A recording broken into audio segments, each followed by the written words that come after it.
തന്നെ നിമിഷപ്രിയയെക്കുറിച്ചുള്ള വാർത്തകൾ അല്ലെങ്കിൽ ആശങ്കകൾ അത് വീണ്ടും വീണ്ടും നിറഞ്ഞുകൊണ്ടിരിക്കുകയാണ്. അവരുടെ മോചനം സാധ്യമാകുമോ ഇല്ലയോ എന്നുള്ള കാര്യത്തിൽ ഇനിയും വ്യക്തത വന്നിട്ടില്ല. പക്ഷേ സമൂഹ മാധ്യമങ്ങളിൽ അല്ലെങ്കിൽ പൊതുസമൂഹത്തിലും വലിയ ചർച്ച ഉയർന്നു വരികയാണ്.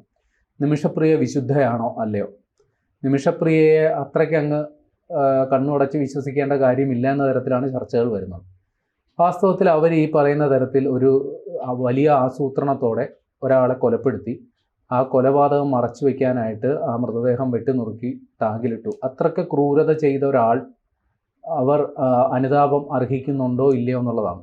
എന്താണ് പറയാനുള്ളത്? അല്ല, നമ്മുടെ ഇന്ത്യയിലാണ് ഇത് ഇത്തരത്തിൽ നമ്മുടെ കേരളത്തിലാണ് ഇത്തരത്തിൽ സംഭവിച്ചതെങ്കിൽ തീർച്ചയായിട്ടും അവർക്ക് വധശിക്ഷ നമ്മുടെ ഇന്ത്യൻ കോടതികൾ അംഗീകരിക്കുന്നില്ല. ഇന്ത്യ അത് അംഗീകരിക്കാത്തത് കൊണ്ട് വധശിക്ഷ ചിലപ്പോൾ കിട്ടില്ലായിരിക്കും. പക്ഷെ ജീവിതകാലം മുഴുവൻ അവർ ജയിലിൽ കിടക്കേണ്ട ഒരു അവസ്ഥ ഉണ്ടായേനെ.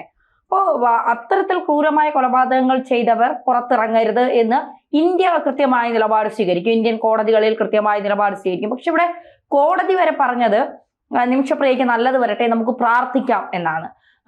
ചിലപ്പോൾ കോടതിക്ക് ഇന്ത്യയിലെ കോടതികൾക്ക് നിമിഷപ്രിയ അത്ര വലിയ തെറ്റ് ചെയ്തതായി തോന്നുന്നുണ്ടാവില്ല. പക്ഷെ കേരളത്തിൽ ഒരു സ്ത്രീ ഇതുപോലെ കാമുകനെയോ അല്ലെങ്കിൽ ഭർത്താവിനെയോ 110 കഷ്ണങ്ങളായി വെട്ടിമുറിച്ച് വാട്ടർ ടാങ്കിനകത്ത് ഇട്ടിട്ട് പിടിക്കപ്പെട്ട് കഴിഞ്ഞാൽ നമ്മുടെ കോടതികൾ പറയുമോ ഇവർക്ക് വേണ്ടി നമുക്ക് പ്രാർത്ഥിക്കാം, ഇവർക്ക് നല്ലത് വരട്ടെ? ഒരു കോടതികളും പറയുമെന്ന് എനിക്ക് തോന്നുന്നില്ല. നമ്മളിപ്പോൾ നേരത്തെ ഒക്കെ പറയുന്നത് പോലെ നമ്മുടെ മുന്നിൽ ഏറ്റവും അവസാനം കിട്ടിയ ഉദാഹരണമാണ് ഗ്രീഷ്മയുടെ ചരിത്രം വരെ ചികഞ്ഞു പോയി. ഗ്രീഷ്മ അവസാനം വിവാഹം കഴിക്കാൻ പോയ ചെക്കന്റെ വീട് വരെ അന്വേഷിച്ചു പോയ മാധ്യമപ്രവർത്തകരുണ്ട് ഇവിടെ. ഇതേ കുറ്റമല്ലേ ഗ്രീഷ്മയും ചെയ്തത്? വെട്ടി നുറുക്കി 110 കഷ്ണമാക്കിയിട്ടില്ല എന്നേ ഉള്ളൂ. ബാക്കി എല്ലാം കറക്റ്റ് തന്നെയാണ്. ഇഞ്ചിഞ്ചായി കൊന്നു. ഇതും മയക്കുമരുന്ന് കുത്തിവെച്ച് അത് നിമിഷപ്രിയയുടെ ഒരു വോയിസായി ഇപ്പോൾ സോഷ്യൽ മീഡിയയിൽ അത്തരം ഒരു വോയിസ് കിടന്ന് കറങ്ങുന്നു. പ്രേമലാലേട്ടൻ അത് കേട്ടോന്ന് എനിക്കറിയില്ല. അത്തരം അവരാണ് എങ്കിൽ അവർ അതിൽ സമ്മതിക്കുന്നുണ്ട്. ഞാനിങ്ങനെ എന്നെ ശാരീരികമായും മാനസികമായും വലിയ രീതിയിൽ ഉപദ്രവിച്ചു, രക്ഷപ്പെടാൻ ഒരുപാട് കോടതികളിലും പോലീസ് സ്റ്റേഷനിലും ഞാൻ കയറി ഇറങ്ങി. പക്ഷെ എനിക്ക് അതിനുള്ള നീതി അവിടെ നിന്നൊന്നും ലഭിച്ചില്ല. അവസാനം ഞാൻ ഇയാളെ കഞ്ചാവിനും മയക്കുമരുന്നിനും ഒക്കെ അടിമയാണ്, അതുകൊണ്ട് ഞാൻ വേറൊരു കുറച്ചുകൂടി വീര്യമുള്ള മയക്കുമരുന്ന് കുത്തിവെച്ച് അതെവിടെ നിന്ന് കിട്ടിയെന്നുള്ളത് ഇതുവരെ തെളിഞ്ഞിട്ടില്ല. ഇവർക്ക് എവിടെ നിന്നാണ് അത് കിട്ടിയതെന്നുള്ളത് കുത്തിവെച്ചിട്ട് ഇയാളെ മയക്കി. പിന്നീട് കൂട്ടുകാരിയോടൊപ്പം പോയി പറയുന്നു, യമൻ പൗരയായ ഒരു കൂട്ടുകാരിയോട് പോയി പറയുന്നു. കൂട്ടുകാരി തന്നെ രക്ഷിക്കാൻ വേണ്ടി കൂട്ടുകാരിയാണ് ഇയാളെ വെട്ടി നുറുക്കിയതെന്നൊക്കെയാണ് ഇപ്പോൾ നിമിഷപ്രിയയുടെ ഒരു വോയിസായി കിടന്ന് കറങ്ങുന്നതിൽ പറയുന്നത്. ഈ വിഷം കുത്തിവെച്ചപ്പോൾ തന്നെ ഇയാൾ മരിച്ചിരുന്നോ എന്നുള്ളത് ഇപ്പോഴും വ്യക്തമല്ല. നമുക്കറിയില്ല അത് ഇയാളെ മരിച്ചതിന് ശേഷമാണോ വെട്ടി നുറുക്കിയത്, അതോ പിന്നെ ഇത്രയും വലിയ 80 കിലോ ഭാരമുള്ള ഒരാളുടെ ശരീരം എവിടെ ഒളിപ്പിക്കാനാണെന്നൊക്കെ നിമിഷപ്രിയ വോയിസിൽ ചോദിക്കുന്നുണ്ട്. അപ്പൊ തീർച്ചയായിട്ടും നിമിഷപ്രിയ വിശുദ്ധയാണോ നമുക്കറിയില്ല, അവിശുദ്ധയാണോ അതും നമുക്കറിയില്ല. പക്ഷേ അല്ല, എൻ്റെ ഒരു സംശയം ചോദിക്കട്ടെ. ഇയാള് നിരന്തരമായി ലഹരി ഉപയോഗിക്കുന്ന ആളാണ്, ഈ തലാൽ എന്ന് പറയുന്ന ആൾ. അപ്പോൾ സ്വാഭാവികമായി ഇയാളെ ഈ ലഹരി അല്ലെങ്കിൽ ഉറക്കമരുന്ന് അമിത ഡോസിൽ കുത്തിവെച്ചിട്ടാണല്ലോ ഇയാളെ കൊല്ലുന്നത്. അപ്പോൾ സ്വാഭാവികമായി ഒരു ലഹരി ഉപയോഗിക്കുന്നയാൾ ലഹരിക്ക് അടിമപ്പെട്ട് മരിച്ചു എന്ന് വരുത്തി തീർക്കാൻ എളുപ്പമാണ് ഈ ഏത് മരുന്ന് കുത്തിവെച്ചിട്ടാണല്ലോ. പിന്നെ എന്തിനാണ് ഈ ശരീരം വെട്ടിനുറുക്കാനൊക്കെ പോയത്? അതാണ് ഇവിടുത്തെ ചോദ്യം. അതാണ് അവരുടെ കുടുംബവും ആരോപിക്കുന്നത്. അവരുടെ കുടുംബം പറയുന്ന ഏക കാര്യം അതാണ്. മൃതദേഹത്തെ അപമാനിച്ചു, മൃതദേഹത്തെ വികൃതമാക്കി. ഇതാണ് അവരെ കുടുംബം ആരോപിക്കുന്നത്. അതിന്റെ കാരണത്താൽ ഒരിക്കലും അവർ മാപ്പ് നൽകില്ല. ഇപ്പോ ഈ 13-ാം തീയതി എനിക്ക് തോന്നുന്നു 13-ാം തീയതി വെള്ളിയാഴ്ച ആണെന്നാണ് എനിക്ക് ശരിയല്ലെങ്കിൽ ക്ഷമിക്കുക, എന്റെ ഓർമ്മ വെള്ളിയാഴ്ചയാണ്. 13-ാം തീയതി കോടതി അവധിയായിരുന്നു. 13-ാം വെള്ളിയാഴ്ച, നമുക്ക് ഡേറ്റ് വേണ്ട, വെള്ളിയാഴ്ച കോടതി അവധിയായിരുന്നു. 13-ാം തീയതി ഓർഡർ വന്നു. കേന്ദ്ര സർക്കാരിന്റെയും ഗവർണറുടെയും ഒക്കെ ഇടപെടൽ മൂലം 13-ാം തീയതി ഈ ഓർഡർ വന്നു. നിമിഷപ്രിയയുടെ വധശിക്ഷ നീട്ടിവെച്ചിരിക്കുന്നു എന്നുള്ള ഒരു വിവരം 13-ാം തീയതി വന്നു. വെള്ളിയാഴ്ച കോടതി അവധി, ശനിയും ഞായറും കോടതിയുണ്ട്. 15-ാം തീയതിയാണ് ഇതിൽ കാന്തപുരം ഇടപെടുന്നത്. അതായത് ഈ ഓർഡർ 13-ാം തീയതി വന്നു, 14, 15-ാം തീയതിയാണ് ഇതിൽ കാന്തപുരം ഇടപെടുന്നത്. ഇടപെടും മുമ്പേ തന്നെ അവിടെ ഓർഡർ വന്നിരുന്നു, നിമിഷപ്രിയയുടെ വധശിക്ഷ നീട്ടിവെച്ചിരിക്കുന്നു. പക്ഷെ വധശിക്ഷ റദ്ദാക്കിയെന്ന് അവർ പറഞ്ഞിട്ടില്ല. വധശിക്ഷ നീട്ടിവെച്ചിരിക്കുന്നു. വേണമെങ്കിൽ നാളെയും നടത്താം, മറ്റന്നായും നടത്താം. അത് അവിടുത്തെ കോടതിയുടെ തീരുമാനമാണ്. ഇപ്പോ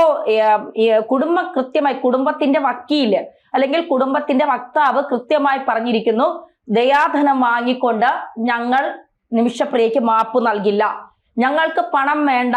എന്റെ സഹോദരനെ കൊന്ന ആളെ ഞാൻ വെറുതെ വിടില്ല. തലാലിന്റെ സഹോദരനും ഈ കുടുംബത്തിന്റെ വക്താവും വ്യക്തമാക്കിയിരിക്കുന്ന ഇതാണ്. ഞങ്ങൾക്ക് പണം വേണ്ട. നിങ്ങൾ കോടികൾ തരാന്ന് പറഞ്ഞാൽ ഞങ്ങൾക്ക് പണം വേണ്ട. ഞങ്ങൾ പണം വാങ്ങിയാൽ അത് ഞങ്ങളുടെ കുടുംബത്തിന് അപമാനമാണ്. കാരണം ഒരു സ്ത്രീയാണ് ഇത് ചെയ്തത്. മറ്റൊരു നാട്ടിൽ വന്ന് ഒരു പുരുഷനെ വെട്ടി നുറുക്കി 110 കഷ്ണമാക്കി ഒരു വാട്ടർ ടാങ്കിൽ ഇട്ടിട്ട് ഈസി ആയിട്ട് പോകുന്നു. ഇപ്പോൾ പലരും കമന്റിലൊക്കെ ചോദിക്കുന്നുണ്ട്, ആ കുട്ടി രക്ഷപ്പെടട്ടെ, അതൊരു ഇന്ത്യക്കാരിയല്ലേ, നിങ്ങൾക്ക് എന്താ? ഒരു ഇന്ത്യക്കാരിയാണ്, അവർ രക്ഷപ്പെടട്ടെ. കേരളത്തിലോ ഇന്ത്യയിലുള്ള ഒരു സ്ത്രീ ഇതുപോലെ ചെയ്തെങ്കിൽ ഈ പറയുന്നവർ ആ സ്ത്രീക്കൊപ്പം നിൽക്കുമോ? നമ്മൾ നിമിഷപ്രിയക്കൊപ്പമാണ്. നിമിഷപ്രിയ രക്ഷപ്പെട്ടു വരട്ടെ. അത് നിമിഷപ്രിയ തെറ്റ് ചെയ്തവർ ലോകത്ത് എവിടെ പോയാലും തെറ്റുകാരി തന്നെയാണ്. പക്ഷേ അത് 8 വർഷം കിടന്നു കഴിഞ്ഞപ്പോൾ അവർ പശ്ചാത്തപിച്ചില്ലേ? അങ്ങനെയാണെങ്കിൽ 8 വർഷം കഴിയുമ്പോൾ ഗ്രീഷ്മയും ജോളിയെയും അടക്കം നിങ്ങൾ പുറത്തു വിടണം. 8 വർഷം കഴിയുമ്പോൾ കാരണം ഗ്രീഷ്മയൊക്കെ വധശിക്ഷയ്ക്ക് വിധിച്ചിട്ടിരിക്കുകയാണ്. അങ്ങനെയാണെങ്കിൽ നിങ്ങൾ അവരുടെ മാനസികാവസ്ഥ മനസ്സിലാക്കി അവരെയും പുറത്തു വിടണം. നിമിഷപ്രിയ ചെയ്ത അതേ കുറ്റം തന്നെയാണ് ഇവിടെ ഗ്രീഷ്മയും ജോളിയും ഇവിടുത്തെ പ്രമുഖ എന്താ പറയുക കിരൺ കുമാറും സൂരജും അടക്കം ചെയ്തിരിക്കുന്നത് അല്ലേ? സൂരജ് ചെയ്തത് 10 കഷ്ണമൊന്നും ആക്കില്ല, പാമ്പിനെ കൊണ്ട് കൊത്തി കൊന്നതേ ഉള്ളൂ. അങ്ങനെയാണെങ്കിൽ നിമിഷപ്രിയക്കാട്ടിലും ഭേദമാണ് സൂരജ്. അപ്പൊ കേരളത്തിൽ ഒരു കാര്യം നടക്കുമ്പോൾ അവരെ ക്രൂശിക്കുക, അവരെ മുഴുവൻ വാർത്തയ്ക്ക് റേറ്റിംഗ് കിട്ടാൻ വേണ്ടി അവരുടെ കുടുംബചരിത്രം മുഴുവൻ വിളമ്പുക. അവർക്ക് മക്കളോ ഭർത്താവോ ഉണ്ട് എങ്കിൽ അവരെ മാക്സിമം ആ കുടുംബത്തെ ഇല്ലാതാക്കുക. എന്തിനേറെ പറയുന്നു, ഈ കഠിനംകുളത്ത്, തിരുവനന്തപുരം കഠിനംകുളത്ത് ആതിര എന്ന് പറയുന്ന ഒരു സ്ത്രീ, ഒരു പൂജാരിയുടെ ഭാര്യ മരണപ്പെടുന്നു. എങ്ങനെ മരണപ്പെടുന്നു എന്ന് ഇവിടുത്തെ മാധ്യമങ്ങൾ റിപ്പോർട്ട് ചെയ്തത് ലൈംഗിക ബന്ധം നടന്നുകൊണ്ടിരുന്ന സമയത്താണ് ആ സ്ത്രീയെ കഴുത്തറുത്ത് കൊന്നത് എന്ന് റിപ്പോർട്ട് ചെയ്ത മാധ്യമങ്ങളാണ് നമ്മുടെ നാട്ടിലുള്ളത്.